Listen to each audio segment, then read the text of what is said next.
DPR telah resmi mengesahkan rancangan Undang-Undang Desa menjadi Undang-Undang Desa. Salah satu pasal yang menjadi sorotan adalah terkait masa jabatan kepala desa yang sebelumnya 6 tahun kini dirubah menjadi 8 tahun dan maksimal 2 periode secara berturut-turut ataupun tidak berturut-turut.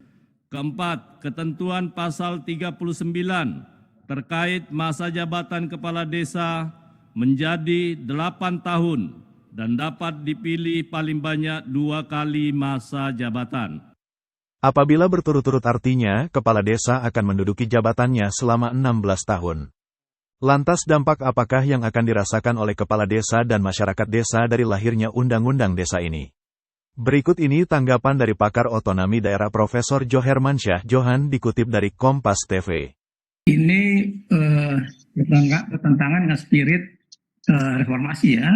Ketika reformasi, kita ingin ada limitasi kekuasaan. Kita batasi itu kekuasaan itu, ya kekuasaan presiden sampai ke bawah.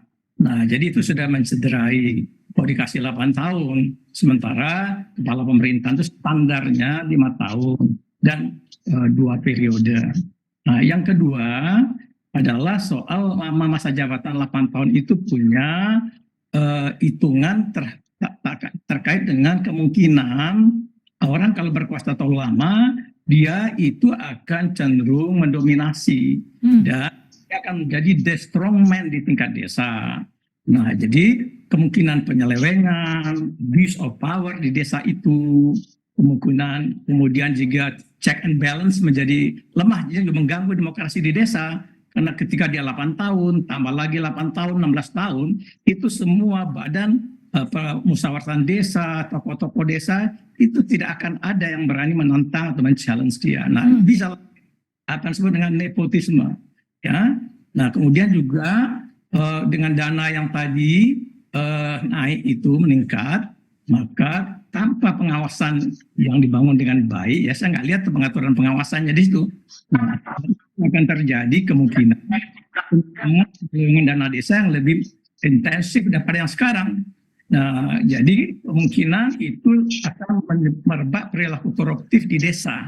Nah, ini harus kita waspadai lah, ya, karena kalau ini nanti tidak dilakukan dengan baik antisipasinya oleh pemerintah, khususnya sebagai pelaksana undang-undang, saya yakin itu ini akan benar-benar terjadi ke depan. Itu satu lagi nih, potensi kepala desa itu tidak bisa diapa-apain ya, kalau dia menyimpang menyeleweng, karena dia mendapatkan semacam kekebalan hukum di undang-undang desa ini.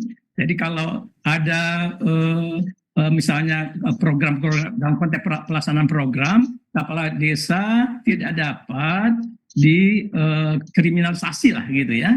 Nah, kecuali nanti dibuktikan oleh audit BPKP. Nah, ini saya kira akan menambah potensi itu. Oleh karena itu maka saya menyarankan pengawasan untuk kepala desa itu turun ke bawah. Artinya inspektorat kabupaten itu nggak akan sanggup. Harus turun inspektorat kabupaten itu ke tingkat kecamatan, semacam pembentukan inspektorat kabupaten, kantor kecilnya di kecamatan untuk mengawasi soal-soal terkait dengan dana desa dan pertanggungjawaban keuangan desa yang juga banyak. Itu bukan hanya dana desa, juga ada ADD, alokasi dana desa yang dari kabupaten kota dan pendapatan asli daerah. Yang kita tahu pengelolaannya oleh kepala desa sekarang itu tidak berjalan dengan cukup baik ya.